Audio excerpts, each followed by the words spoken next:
আসসালামু আলাইকুম এভরিওয়ান, আপনারা সবাই কেমন আছেন? আশা করি ভালো আছেন। আলহামদুলিল্লাহ আমিও ভালো আছি। আপনাদের সাথে শেয়ার করব আজকে সাজনা পাতা ভাজি। প্রথমে আমি গাছ থেকে টাটকা সাজনা পাতা পেরে নিয়ে আসছি।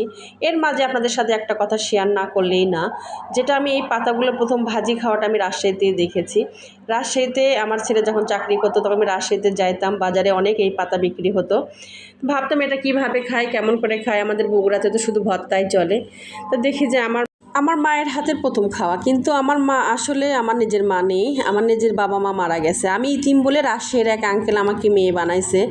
ওনারা এত ভালো, রাজশাহীর লোক যে এত সহজে মানুষকে আপন করে নেয়, আমি আমার নিজ চোখে না দেখলে কখনোই বিশ্বাস করতাম না। তারা যে আমাকে এতটা ভালোবাসে, তাদের ঋণ আমি কখনো শোধ করতে পারবো না। মায়ের হাতের রুটি, পরোটা, পুরি, আপনার ডাল জি, বেগুন ভাজি, এই আপনার সাজনা পাতা ভাজি, এইগুলি এতটাই মজার হয়, না খেলে কেউ বিশ্বাস করতে পারবেন না। আমার যে গর্ভধারিণী মা ছিল, তার হাতে রান্নাও অনেক মজার ছিল, অনেক সবাই খেয়ে প্রশংসা করত। আবার এই মার হাতে রান্নাটাও অনেক ভালো, সবাই প্রশংসা করে। আমি কিন্তু কি বলবো, বলার ভাষা নেই। আমার মা যে মারা গেছে তার জন্য সবাই দোয়া করবেন, যে মা আমার বেঁচে আছে তার জন্য দোয়া করবেন, সে যেন ভালো থাকে, সুস্থ থাকে, যতদিন বেঁচে থাকে আমাকে এরকম করে যেন আগলে রাখে, ভালোবাসে, এটাই আমার কামনা। আর সবাই আমার মায়ের জন্য দোয়া করবেন। আমার ভিডিওটা ভালো লাগলে সবাই আমাকে লাইক, কমেন্ট, শেয়ার করবেন।